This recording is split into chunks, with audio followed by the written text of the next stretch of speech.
Hello guys, welcome to the new episode of my channel. तो आज का video फिर से हिंदी में होने वाला है क्योंकि आज के इस वीडियो में मैं किसी को रिप्लाई देने वाला हूँ।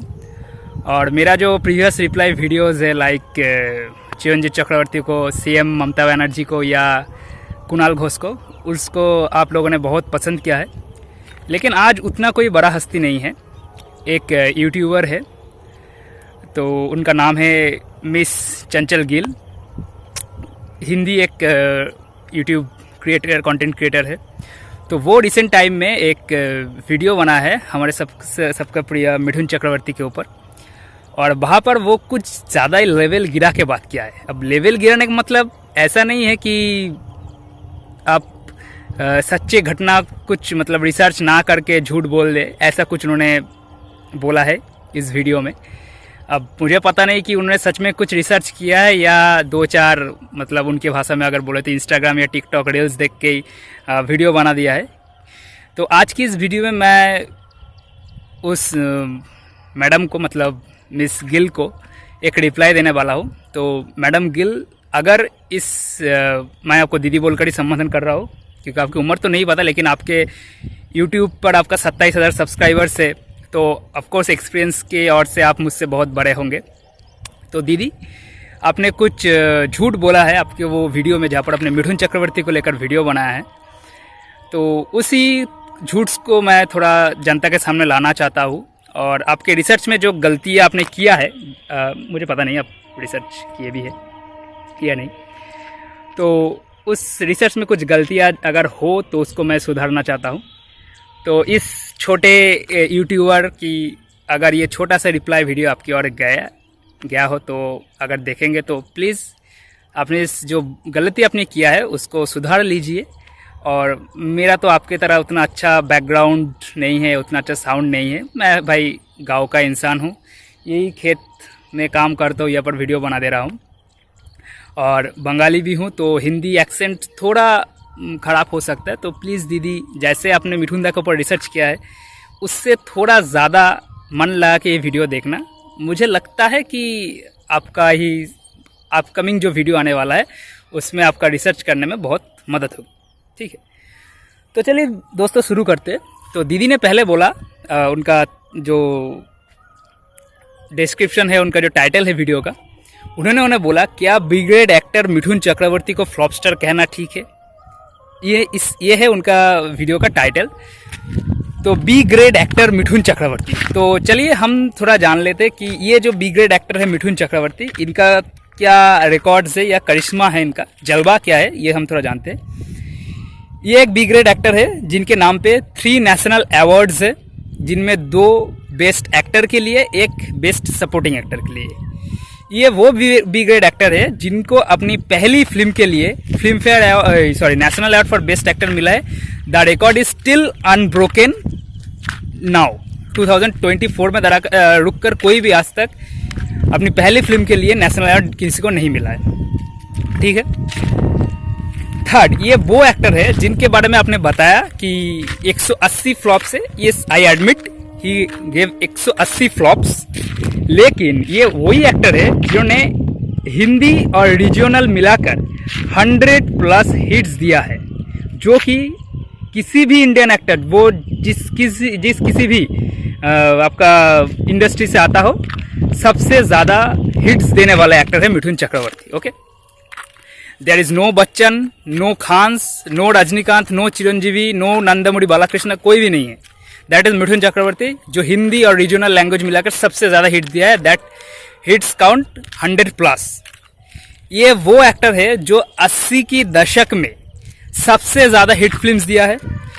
ये वो एक्टर है जो 80 के दशक में सबसे ज़्यादा कमाई करने वाली, वर्ल्ड वाइड, मुझे ठीक से सुनाई है, वर्ल्ड वाइड सबसे ज़्यादा कमाई करने वाले एक एक्टर है जिन्होंने एक दशक में 3 सबसे ज़्यादा कमाई करने वाले वर्ल्ड वाइड बॉक्स ऑफिस दिया है। दैट इज डिस्को डांसर, जो पहली इंडियन फिल्म है जो 100 करोड़ की बॉक्स ऑफिस कलेक्शन किया था, जो रिकॉर्ड 12 साल तक, हम आपके है कौन के रिलीज से पहले, जो रिकॉर्ड अनब्रोकन था।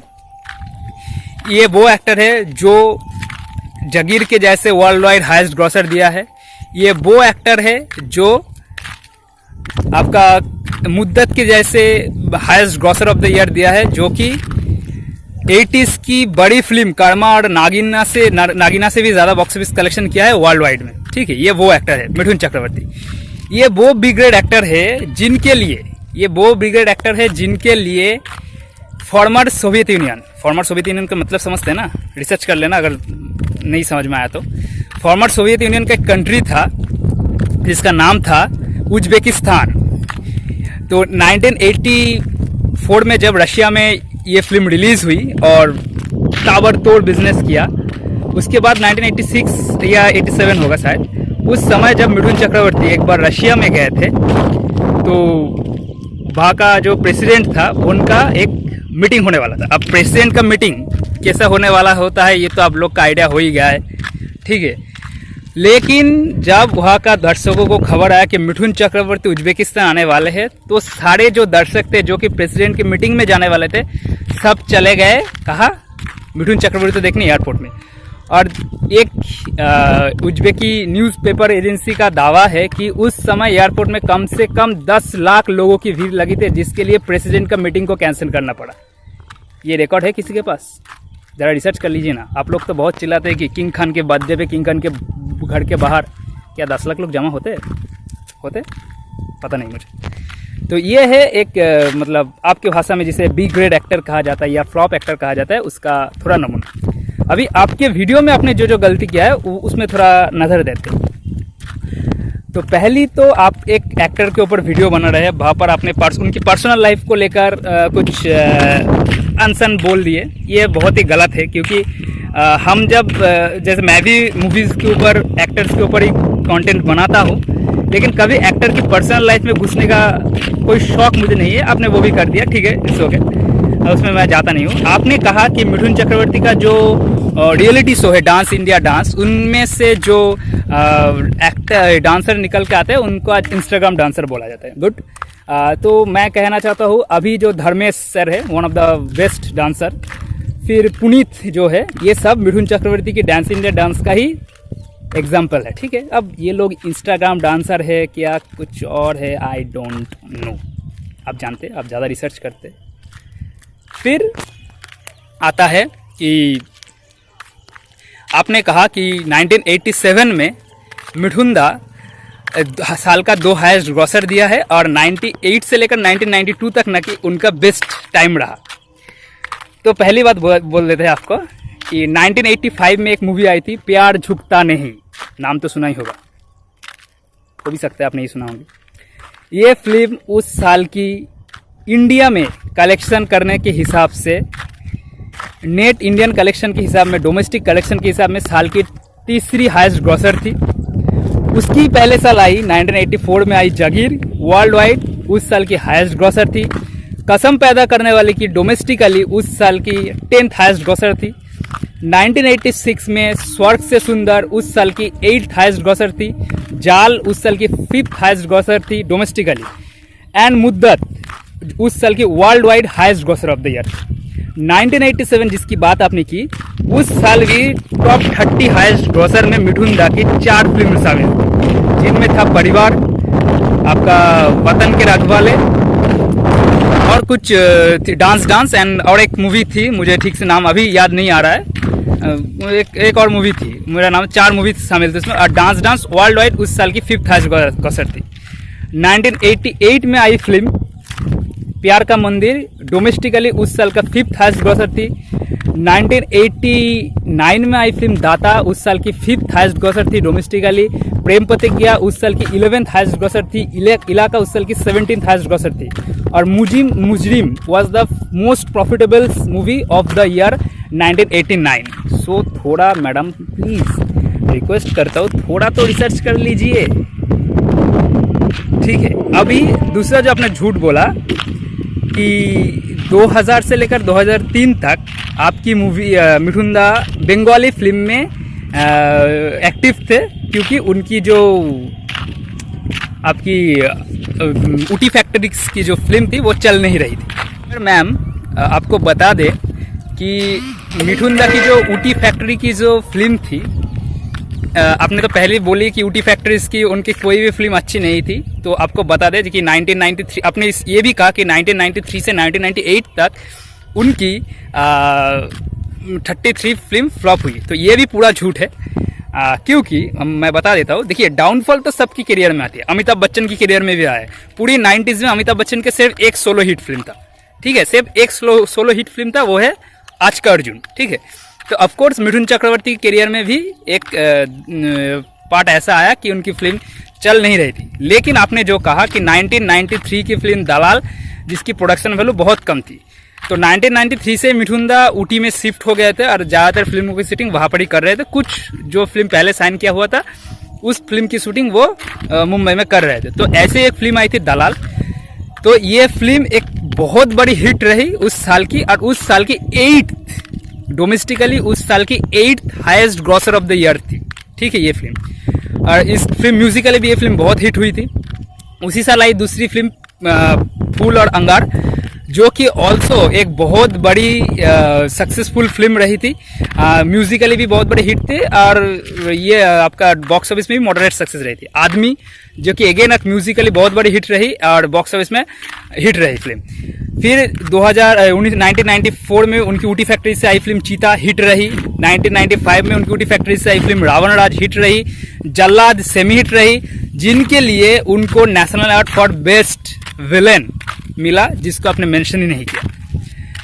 और 1997 में आई फिल्म शपथ सेमी हिट रही। 1998 में आई फिल्म शेरे हिंदुस्तान एवरेज रही। 1996 में आई फिल्म मुकद्दर एवरेज रही। 1998 में आई फिल्म चंडाल सेमी हिट रही। अभी आप लोगों को, दर्शकों को मैं इसके पहले भी बताया, अभी भी बता रहा हूँ कि ये जो फिल्म्स थी जो ऊटी फैक्ट्री से आती थी, ये सारी फिल्म बी और सी सेंटर्स के लिए ही बनाया जाता था। बस ए सेंटर्स में कुछ हॉल्स में रिलीज किया जाता था। ये मेनली VCR जो उस समय था, मैंने इससे पहले भी आप लोगों को बताया कि मेरा खुद का एक्सपीरियंस ये था।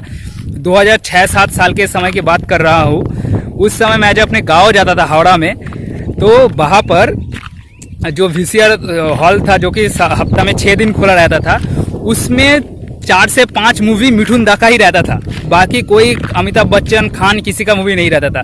मिठुन दा का ही मूवी चलता था उस समय, और लोग सिटी मारते थे हॉल में बैठकर, ऐसा उनका क्रेज था गांव में, अर्बन्स में, ठीक है। और ये मूवी बस जो मतलब जो आपका जो बड़ा सर्किट से, जिसमें बॉक्स ऑफिस का ट्रेड उन समय आता था, क्योंकि उस समय तो इतना ज़्यादा हॉल्स नहीं था, कुछ नहीं था, तो उस समय जो ट्रेंड आता था बड़े सिटीज से, वहाँ पर ये मूवी रिलीज भी ज़्यादातर नहीं होती थी, चलती भी नहीं थी। इसलिए उस सब जगह में, उस सब शहर में critics trade analysis in movies को फ्लॉप डिक्लेयर करते थे।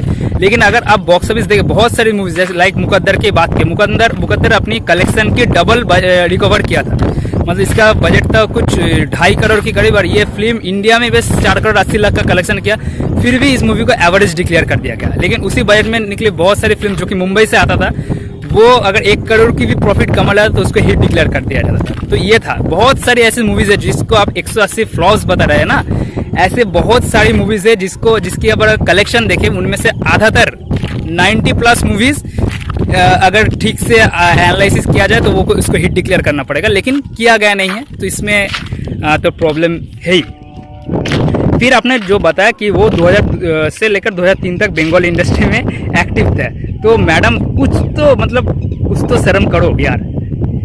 वो पहले से बंगाली इंडस्ट्री में एक्टिव था, लेकिन हिंदी फिल्म की चलते वो बंगाली फिल्म उतना करते नहीं थे। उनकी इससे पहले भी 1979 में नदी थे के सागर बोले एक मूवी था जो कि ब्लॉकबस्टर हुआ था। महानायक उत्तम कुमार के साथ कलम की निकलता पूरी सुपरहिट रही थी। उनकी थ्रोई ब्लॉकबस्टर रही थी। उनकी अन्ना अविचर जो 1985 में आता वो सुपरहिट रही। फिर तहादेर कथा जिनके लिए उनको नेशनल अवार्ड मिला 1992 में। 1990 में उनकी फिल्म आई थी अंध विचार, जो कि हिंदी दुश्मन की बंगाली डब वर्जन थी, जो कि हिट रही थी। फिर 1995 में उनकी भाग्य देवता आई थी।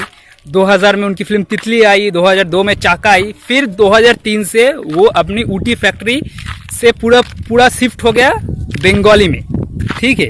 2003 से उनकी बंगाली फिल्म्स की मतलब रेगुलर जर्नी स्टार्ट हुआ, और 2003 से लेकर 2008 तक उनकी बंगाली में उनका प्राइम टाइम था। उस टाइम में वो बंगाल के जो उस समय के सुपरस्टार थे, ठीक है, लाइक प्रोसेनजीत चट्टोपाध्याय, बुम्बादा जीत, उनको भी कड़ी से कड़ी टक्कर देके नंबर 1 पोजीशन हासिल कर लिया था। और आज तक की बंगाली के हिस्ट्री में सबसे ज्यादा सक्सेस रेशियो वाला स्टार है मिठुन चक्रवर्ती, ठीक है। ये वो मिठुन चक्रवर्ती है जिसके बारे में आप बात कर रहे हैं।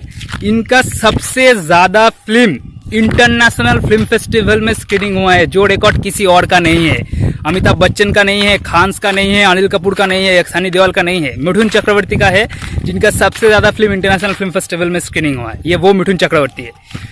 तो थोड़ा रिसर्च कीजिए मैडम। और आपने लास्ट में एक बहुत ही मुझे ख़राब लगा कि आप किसी का हेल्थ को लेकर मजाक कर रहे हैं कि वो फ्लॉप से तो रिकवर नहीं करे, तो आपने तो कुछ मतलब क्या बोले कि कुछ रिसर्च करते ही नहीं है। तो फ्लॉप से तो वो तो कभी फ्लॉप स्टार था ही नहीं। He is a legendary mega star, इसलिए जब वो कहीं आते हैं उनके नाम के आगे मेगा स्टार लिखा हुआ रहता है। जो वो एक्टर है जिनके तुलना 80s में अमिताभ बच्चन से की जाती थी। ये वो एक्टर है जो 87 में पूरा इंडिया का नंबर 1 स्टार था। ये वो एक्टर है जो 1986 और 1995 से लेकर 1999 तक 6 साल इंडिया के हाईएस्ट टैक्स पेयर रहे। ये वो एक्टर है, ठीक है, जिनके नाम पे सबसे ज़्यादा हिट है, जो मैंने पहले बताया आपको।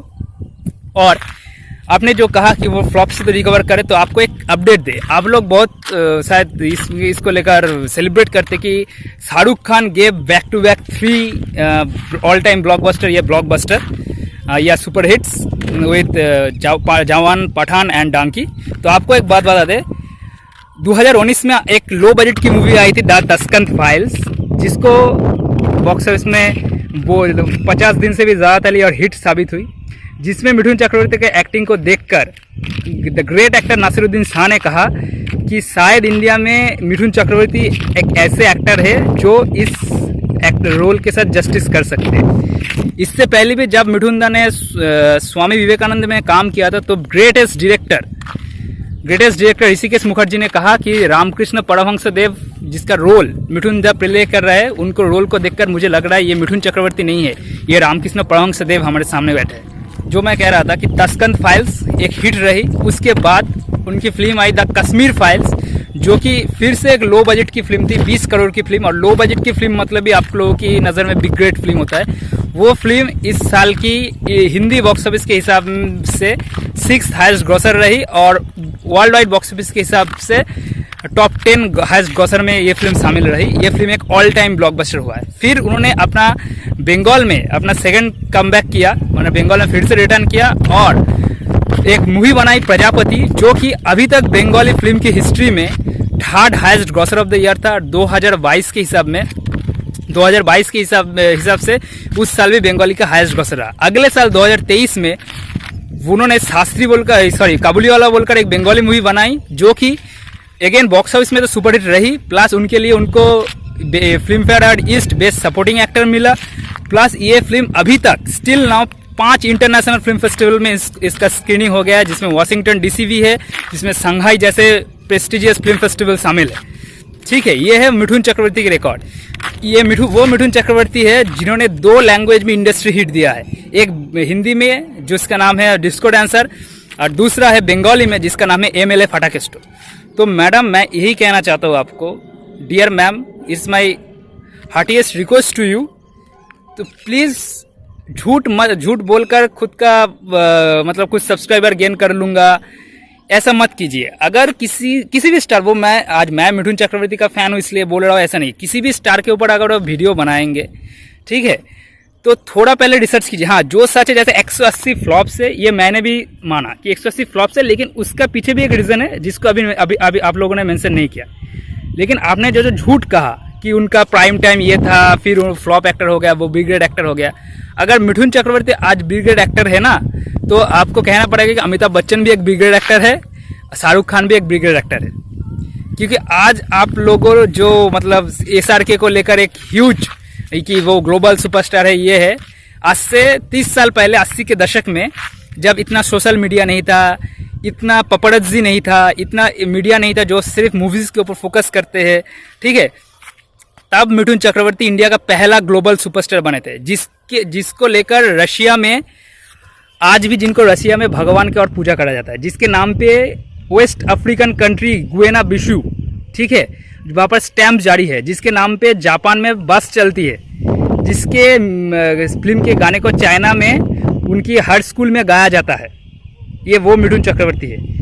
अफ्रीकन कॉन्टिनेंट में आप जाइए, बहुत सारे कंट्रीज है, लाइक सूडान, सोमालिया ऐसे कंट्रीज़ में, ठीक है, जिम्बाब्वे ऐसे कंट्रीज़ में आप जाइए, वहाँ पर जो मिथुन चक्रवर्ती का फैन बेस है सुनकर आप पागल हो जाएंगे। रिसर्च भी कर सकते हैं आप गूगल में जाकर, तो थोड़ा रिसर्च कीजिए फिर एक वीडियो बनाइए। और लास्ट में यही कहना चाहूँगा कि अगर अब इस छोटे यूट्यूब कंटेंट क्रिएटर ने आपको कुछ ज़्यादा कुछ ख़राब बोल दिया है, जो मेरा मतलब मैंने जानबूझकर नहीं बोला, तो उसके लिए माफ़ कर देना और प्लीज़ थोड़ा रिसर्च करके वीडियो बनाइए। Thank you.